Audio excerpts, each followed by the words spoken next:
అందుకు ఆయన మనుష్యుడు రొట్టె వలన మాత్రము కాదు గాని దేవుని నోట నుండి వచ్చు ప్రతి మాట వలన జీవించును అని వ్రాయబడి ఉన్నదనెను.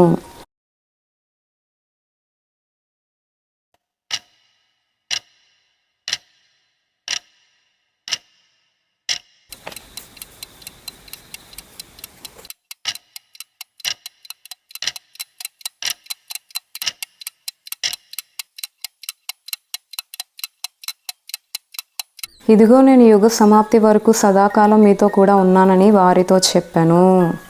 ఆమెన్. Thank you Jesus.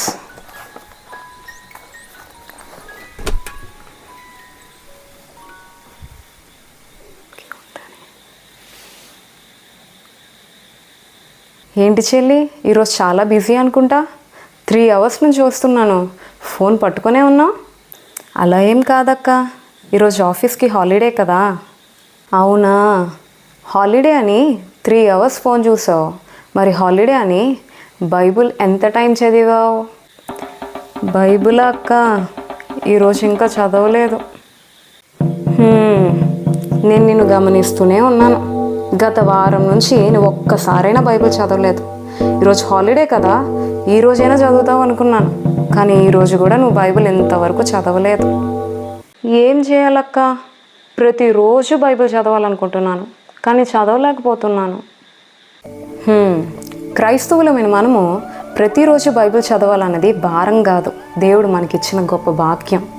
అనేక మంది భక్తులు ఈ బైబిల్ని మన చేతి యొద్దకు తేవడం కొరకు వారి ప్రాణాన్ని సైతం పణంగా పెట్టారు తెలుసా. ఇప్పటికే కొన్ని దేశాల్లో ప్రజలు వాక్యం చదవాలి అని ఎంతో ఆశ కలిగి ఉన్నప్పటికీ చదివే స్వేచ్ఛ కూడా వారికి లేదు. కానీ మనకైతే దేవుని వాక్యం చదివే స్వేచ్ఛ, ధ్యానించే గొప్ప ధన్యత దేవుడిచ్చాడు. గనుక ప్రతిరోజు దేవుని వాక్యం చదివే విషయంలో ఎన్నడూ నిర్లక్ష్యం చేయవద్దు చెల్లి. నేను ఎప్పుడూ ఇంత లోతుగా ఆలోచించలేదక్క. ఈ విషయం ద్వారా దేవుడు నా హృదయంతో మాట్లాడాడు. ఇది మొదలుకొని నేను కూడా ప్రతిరోజు బైబిల్ చదవాలని తీర్మానించుకుంటున్నాను. నా కొరకు నీవు కూడా ప్రార్థన చేయక్క.